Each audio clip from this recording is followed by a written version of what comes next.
Isang mapagpalang umaga sa ating lahat, mga kapatid ko kay Kristo, mula sa The Solid Rock Morning Devotion. Isang kagalakan na muli tayo ay makapagbulay-bulay sa salita ng Panginoon sa umagang ito. Mga ilang minutong pagbubulay-bulay ng mga salita ng Panginoon upang papurihan at sambahin ang ating Panginoong Hesukristo. Ang ating pong pagbubulay-bulayan ngayong umaga ng Martes ay matatagpuan sa Juan, Kabanata 16, talatang 12 hanggang 13. Ito ang sinasabi.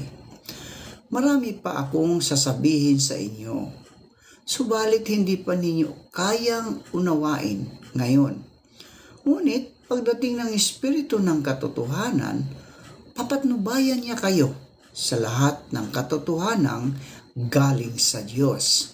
Pinagpala na po tayo sa pagkabasa at pagkarinig ng kanyang mga salita. Saglit po tayong manalangin.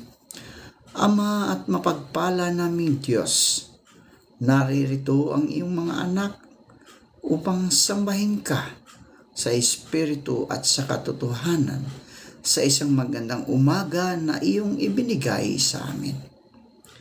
Maraming salamat, Panginoon, sa muli mong pagising sa amin at muli mo kaming binigyan ng buhay at lakas upang kami ay patuloy na humarap sa hamon ng buhay dito sa mundong aming ginagalawan. Dalangin namin na pagpalain mo ang mga anak mo na patuloy na sumusunod sa iyo na may pasasalamat. Dalangin namin na ingatan mo ang aming mga mahal sa buhay, ang aming mga anak, asawa at mga kapamilya, kaibigan sa lahat ng kanilang mga gawain sa buhay.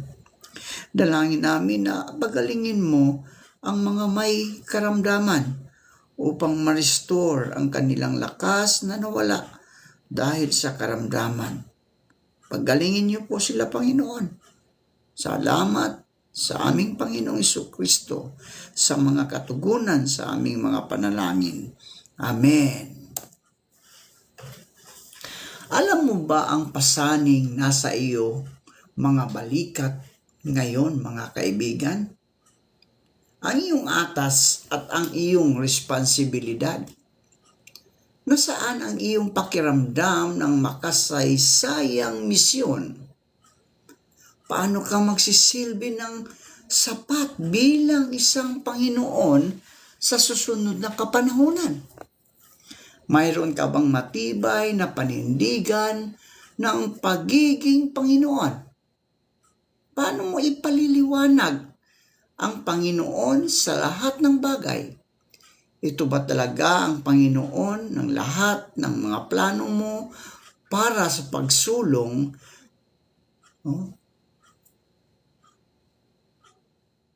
ng susunod na yugto ng gawain? So ilang tao ang naghihintay sa iyo na maging pastol nila? Mabigat ba ang iyong gawain, mga kaibigan? Sila ay dukha, kaawa-awa, bulag at nalilito, dumaraing sa kadiliman. Nasaan ang daan? Lubha silang nananabik sa liwanag tulad ng isang bulalakaw upang biglang bumulusok at itaboy ang mga puwersa ng kadiliman na nang-api sa tao sa loob ng maraming taon. Sino ang nakakaalam kung gaano sila sabik na umaasa at gaano sila nananabik araw at gabi para dito?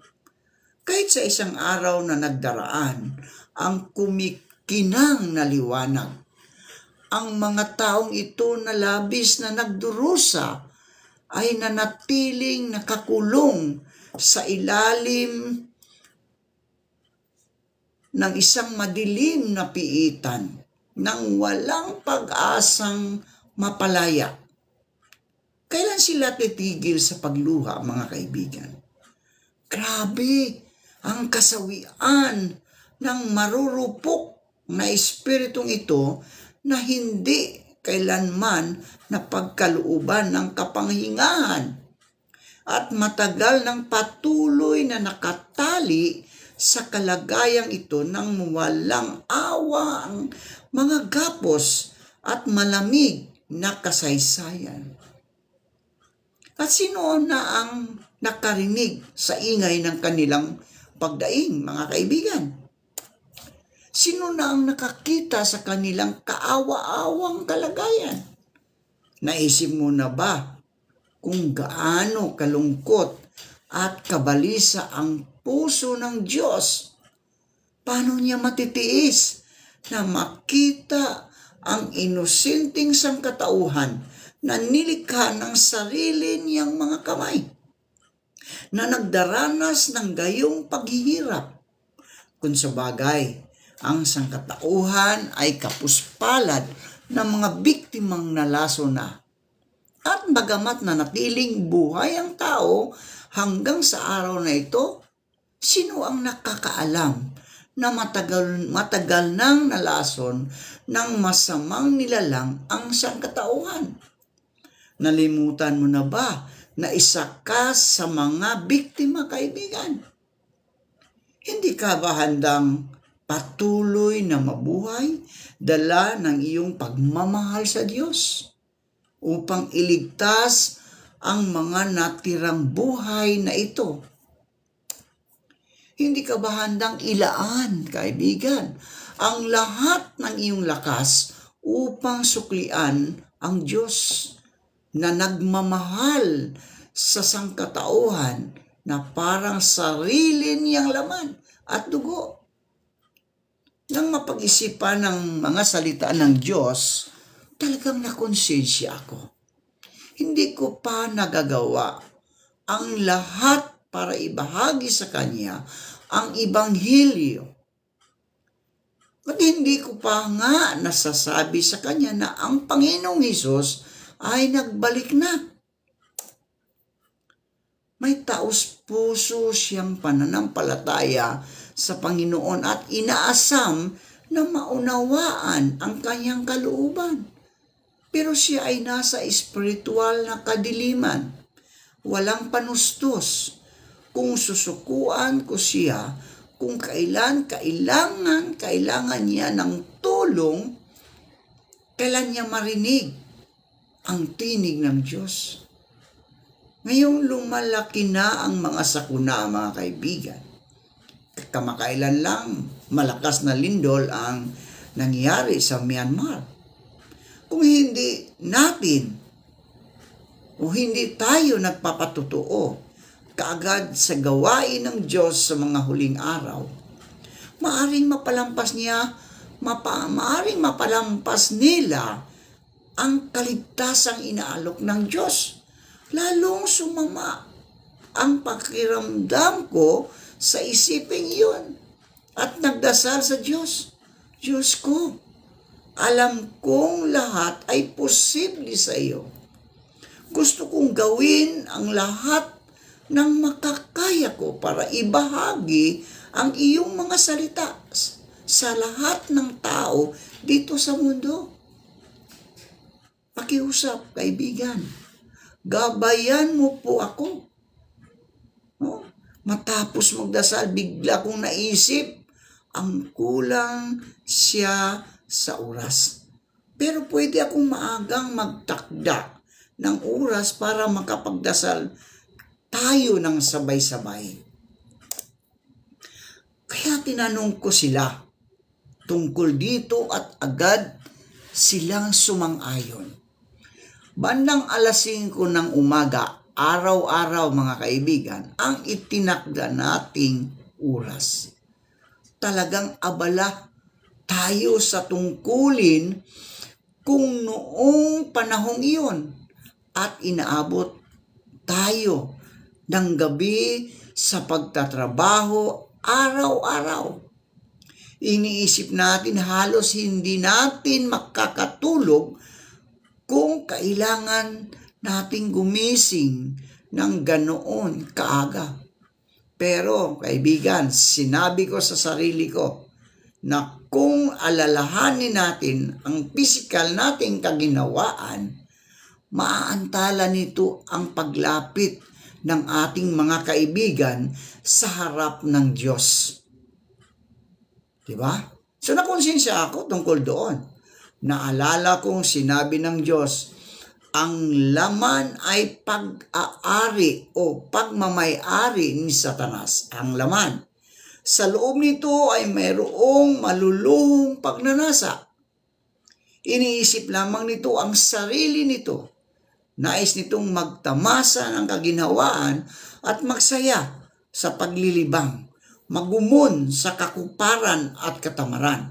At matapos itong bigyang kasiyahan ng bahagya, ay kakainin tayo nito na sa huling o sa bandang huli. Alam kong ang pagbibigay kasiyahan sa laman, mga kaibigan, ay nangangahulugan ng pagbibigay kasiyahan kay Satanas. Mabibigo tayong magpapatotoo at gawin ang tungkulin natin at mawawala ng pagkakataong magpapatotoo sa gawain ng Diyos sa mga huling araw. Nagdasal tayo, mga kaibigan, handang talikuran ang laman. Kahit pa kailanganin kung magbayad ng higit panghalaga, kailangan nating ibahagi ang salita ng Diyos sa kanila. Nagsimula tayong magpulong para sa napakaagang pagdarasal. At nang umusal tayo ng talagang taus-pusong dasal para sa Kanya, umaasang mas magkakaroon tayo ng oras para makapagbahaginan tayo sa mga salita ng Diyos. Seryosong-seryoso niyang sinabi sa atin. Nararamdaman natin kung gaano tayo katotoo. Salamat sa ating mga dasal. Talagang naantig ang ating mga puso. Masarap sa pakiramdam nang marinig nating sabihin nila ito. At nakita nating nararamdaman talaga ng mga tao kapag totoo sa kanila ang isang tao. Tahimik tayong nagpasya sa Diyos na sisiguraduhin nating ibabahagi natin sa Kanya ang patotoo na gawain ng Diyos sa mga huling araw. Kaya iminungkahi ko sa kanila na maglaan tayo ng ilang oras para makasamang magbahaginan. Sumang-ayong sila at nagawang isingit ang 30 minutong pagbabahaginan araw-araw at binanggit niyang muli na gusto niyang malaman kung paano makapasok sa kaharian ng Diyos. Pinag-usapan natin iyon sa ating pagbabahaginan ng mga susunod na araw mismo. Sinabi natin, bawat mananampalataya ay gustong makapasok sa kaharian ng langit. Kaya anong kailangan nating gawin, mga kaibigan? Ano ang kailangan nating gawin para makapasok sa kaharian ng langit? Kailangan nating makinig sa Panginoon. Sinabi ng Panginoong Hesus, hindi ang bawat nagsasabi sa akin, Panginoon, Panginoon, ay papasok sa kaharian ng langit, kundi ang gumaganap ng kalooban ng aking amang na nasa langit. Uulitin ko ang Mateo, Kabanata 7, talatang 21. Hindi ang bawat nagsasabi sa akin, Panginoon, Panginoon, ay papasok sa kaharian ng langit, kundi ang gumaganap ng kalooban ng aking amang nasa langit. Napakaklaro, mga kaibigan, na ang sinasabi ng Panginoon. Ang susi sa pagpasok sa kaharian ng langit ay gawin ang kalooban ng Diyos. Ayun ang susi ng pagpasok sa kaharian ng langit, ang gawin ang kalooban ng Diyos. Anong ibig sabihin niyon? Sa madaling salita, mga kaibigan, ang paggawa sa kalooban ng Diyos ay pagsasagawa ng mga salita ng Panginoon at pagsunod sa kanyang mga kautusan. Nangangahulugan iyon ng pagwaksi sa kasalanan at pagsasagawa ng mga salita ng Diyos at pagmamahal at pagpapasakop sa Diyos ng mula sa puso. So ang mga taong palaging nagsisinungaling, mga kaibigan, laging nagsisinungaling, nagkakasala, nilalabanan ng Diyos at sumasalungat sa kanyang mga hiningi ay hindi ginagawa ang kanyang kalooban. Kaya karapat dapat ba silang makapasok sa kaharian ng langit? Sabi niya, hindi. Hindi siya karapat dapat. Palagi tayong nagsisinungaling. Nagkakasala sa ating mga salita at mas maraming mananampalataya ang sumusunod sa makamundong kalakaran, naghahabol ng pera. Hindi natin tunay na sinasamba ang Diyos at kahit ang mga pastor, mga pare, ay walang pinagkaiba. Paano tayo makakapasok sa kaharian ng langit sa ganoong paraan? Sumagot naman ako, oo, natubos tayo ng Panginoong Hesus at ang ating mga kasalanan ay pinatawad na. Pero patuloy tayong nagsisinungaling at nagkakasala. Nagkakasala tayo sa araw, Nagkakasala tayo sa araw, nangungumpisal sa gabi. Sabi ng Biblia, kung walang kabanalan, walang taong makakakita sa Panginoon. Ayon sa Hebreo, Kabanata 12, talatang 14. Hindi tayo banal ngayon at hindi tayo karapat-dapat sa kaharian ng Diyos sa ganitong paraan. Ngunit, gusto ng lahat na maligtas at makapasok sa kanyang kaharian. Kung gayon, paano ito ginagawa ng Diyos para sa atin? Ayon sa nasusulat, ay gayon din naman si Kristo na inihandog na minsan upang dalhin ang mga kasalanan ng marami sa ikalaway pakikita na hiwalay sa kasalanan, sa ikaliligtas ng mga nagsisipaghintay sa Kanya. Ayon sa Hebreo, Kabanata 9, talatang 28. Muling paparito ang Panginoon sa mga huling araw para iligtas tayo, para ganap tayong palayain mula sa gapos ng kasalanan.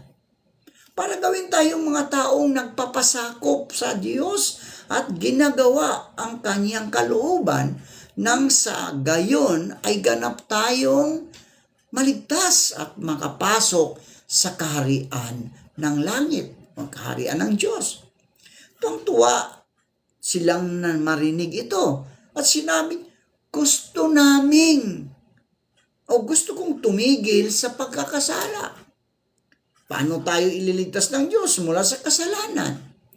Pinadalhan tayo ng ilang bersikulo ng kasulatan.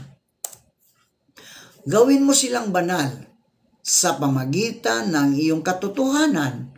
Ang salita mo'y katotohanan ayon sa Juan, Kabanata 17, talatang 17. At nakita ko sa kanang kamay niya ang nakaupo sa luklukan ng isang aklat na may sulat sa loob at labas na tinatakang mahigpit ng 7 tatak.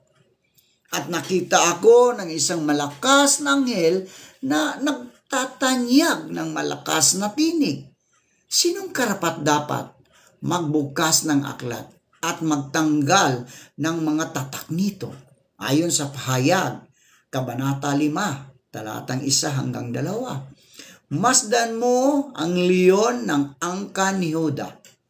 Ang ugat ni David ay nagtagumpay na buksan ang aklat at ang 7 silyo nito. Pahayag 5, talatang 5.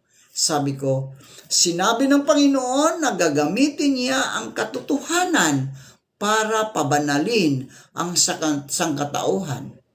At parehong sinasabi ng Pahayag at ng aklat ni Daniel na isang silyadong libro ang mabubuksan sa mga huling araw. So ang librong ito ay tumutukoy sa mga bagong salitang binigkas ng Diyos sa mga huling araw. At ito ang katotohanang magpapabanal sa sangkatauhan. Tanging ang Diyos mismo ang makapagbubukas ng libro at makapagpapahayag ng katotohanan para iligtas ang sangkatauhan. So maraming binibigkas na katotohanan ng Panginoon para dalisayin at baguhin tayo, para iligtas tayo mula sa kasalanan pagparito niya sa mga huling araw. So maraming beses ding sinasabi ng aklat ng Pahayag, ang may pakinig ay makinig sa sinasabi ng Espiritu sa mga iglesia. Pahayag, Kabanata 2, talatang 3. Kakausapin ng Diyos ang mga iglesia sa mga huling araw. Kailangan lang nating pakinggan ang kanyang tinig. Hindi natin masasalubong ang Panginoon maliban na lang kung maririnig natin ang kanyang tinig. At ito ang tanging pagkakataon natin para madalisay at maligtas ng Diyos para maging karapat-dapat sa kanyang kaharian. Sa puntong ito, mga kaibigan, ng pagbabahagi, tinanong natin ang ating mga kaibigan, bakit kailangan ng Panginoon na bumigkas ng mga bagong salita sa mga huling araw? Buong buhay nating nabasa ang Biblia, mga kaibigan, at binigyan tayo nito ng pananampalataya na napakaraming itinuturo sa atin. Tinuruan tayo ng magpaubaya, pasensya, at pagpapatawad. Pakiramdam natin ay sapat na ang Biblia at palaging sinasabi sa ating pastor na ang lahat ng salita ng Diyos ay nasa Biblia. Na walang anuman sa labas nito ang salita ng Diyos. Nakita natin may ilang kuro-kuro ang ating mga kaibigan tungkol sa pagsasalita ng Panginoon sa mga huling araw. At hindi niya tinatanggap ito, kaya hindi natin direktang pinabulaanan ang kanyang sinasabi. Ibinahagi natin ang sarili nating karanasan sa kanya. Sabi natin, ganyan din ang iniisip natin dati. Akala natin lahat ng sinabi ng Panginoon ay nasa Biblia. At walang anumang mga bagong salita mula sa Diyos na wala riyan.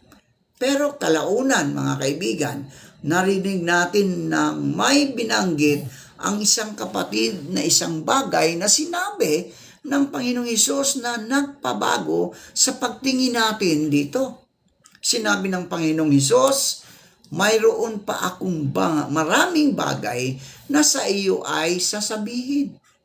Ngunit ngayon ay hindi niyo nangatitis. Gayon may kung siya ang Espiritu ng katotohanan ay dumating, ay papatnubayan niya tayo sa buong katotohanan ayon sa Juan 16, talatang 12 hanggang 13. So napakalinaw ng Panginoong Hesus tungkol doon, mga kaibigan. Sinabi niyang napakarami pa niyang mga bagay na ibahagi. Pero kulang sa tayo ang mga tao at hindi ito kakayanin ng panahong iyon. Mas magsasalita pa siya sa mga huling araw para gabayan ang mga tao na makaunawa at makapasok sa lahat ng katotohanan, para mapalaya tayo mula sa mga kapos ng kasalanan at ganap na maligtas. Isipin mo, kaibigan, ang isang maliit na bata. Noong siya ay bata pa at tinuruan siya ng kanyang ina na magsalita at maglakad. Sasabihin ba niya na sa kanya na magkaroon ng magandang kabuhayan para malaga niya ang kanyang nanay at tatay? Siyempre hindi. Napakabata pa niya para maunawaan iyon. Kaya sa ganong edad, sasabihin lang sa kanya ng mga magulang niya na ang mga bagay na kaya niyang maunawaan. Tapos paglaki niya at natututo ng higit pa, mas magkukwento sila sa kanya ng tungkol sa buhay. Tulad ng kung paano maghanap ng trabaho at magkaroon ng pamilya. Parang ganoon lang din ang Panginoong Hesus, mga kaibigan, na ginagawa ang gawain ng pagtubos sa kapanahunan ng biyaya batay sa hinihingi ng kanyang plano ng pagmamahala at ng mga tao. Ipinapahayag ang paraan ng pagsisisi, tinuturuan ang mga taong magpakumbaba at magparaya, na bumuhat ng cross at patawarin ang iba ng makapitumpung-pitong beses. Pero mas iba pang bagay na hindi sinabi ng Panginoong Hesus sa mga tao. Ang lahat ng katotohanan para dalisayin at iligtas ang sangkatauhan, itinabi niya ang mga ito para sa pagparito ng Panginoon sa mga huling araw. At ito ang silyadong libro na ipinaprospesiya sa aklat ng pahayag. Sa loob ng 2,000 taon na ito, mga kaibigan, walang nagbasa ng librong iyon. Dahil hindi ito nabuksan hanggang sa bumalik ang Panginoon sa mga huling araw. Tingin mo, posible bang nasa Biblia ang kung anong nakasulat sa librong iyon? Seryoso nilang sinasabi, hindi maaaring nakapaloob ito sa Biblia. Ilang bisis pa nating nagbahagi sa kanya tungkol dito hanggang sinabi niyang naunawaan niya ito. Purihin ang Panginoon. Manalangin tayo. Marami pong salamat, Panginoon, sa mga salitang aming na pagbubulay-bulayan ngayong umaga. Nawa ito'y maging gabay sa namin sa aming buhay sa araw-araw, O Diyos. Panginoong Hesus, dalangin kong tulungan mo kami sa araw na ito sa aming mga trabaho. Ilayo mo kami sa mga tukso, sa mga pagsubok, bagos kami ay proteksyonan mo, Panginoon, upang kami, O Diyos, ay makarating sa iyong kaharian ng langit. Pagpalain nawa ng Diyos at ingatan ka sa iyong mga ginagawa. Iligtas ka nawa ng Diyos sa lahat ng kapahamakan. Sa pangalan ni Jesucristo na aming Diyos na tagapagligtas. Amen at amen.